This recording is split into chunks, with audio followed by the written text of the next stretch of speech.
I've got Graham. Good evening, Robert, and good evening to everybody there. One question I'd like to ask you, Robert, it's not about what you're discussing tonight, really. It's about what's the best fly app do you use for flying your drone? Sorry, Graham, the best what? Fly app, Fly app. yeah, Uh, like Drone Assist or something like that. right. See, so the actual Fly app is the built-in the DJI one that I use. If that's what you mean, Yeah, my head up display.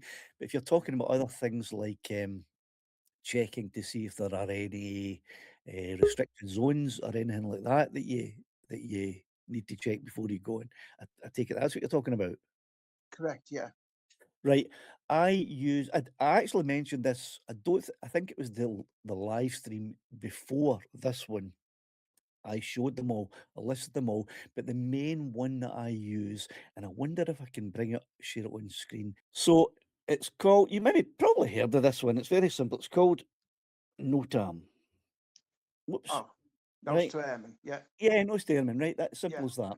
And there it is. It's NOTAMinfo.com. Okay. yeah. That's the one that I use. Because the, And the it's one I the one I use, Drone Sisters, they went into liquidation in October. that's right, yeah. Yeah, I so I I actually used this NOTAM and the drone assist one that went into liquidation. And I know that a few other creators, Sean for Geeks Vanna in particular, who yeah, is him and Ian in London are probably the only yeah, two other YouTube creators in the drone niche that I watch these days. Uh, but this is the one I used both Drone Assist and this one, and I only really paid attention to this one right, because this is the one that gives you most information, most accurate information, and it gives you extra things that Drone Assist doesn't give you.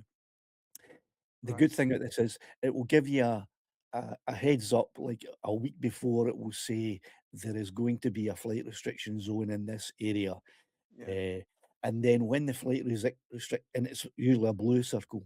When the flight restriction zone comes into effect, the blue circle turns red, yeah, and then you can also click on, like for example, let's see, there's Prestwick Airport.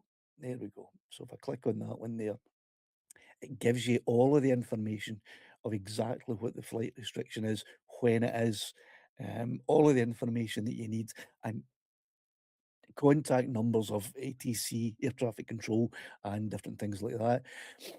So that's the one that I use. It's got a lot of extra great wee features on it, but I don't need to use I don't use those as I don't need to.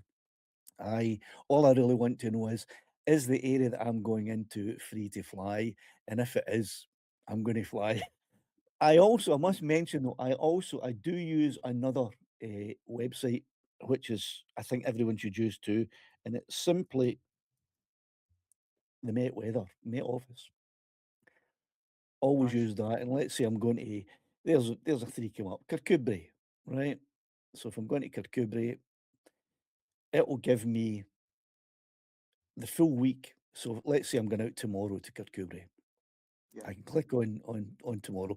It will tell me, it'll give me a rough overview of everything that I need to know. Whether it's going to be raining, sun shining, what the right, wind is, what direction it is, and I can go into a more detailed forecast as well. So that's the two apps that I always use. right.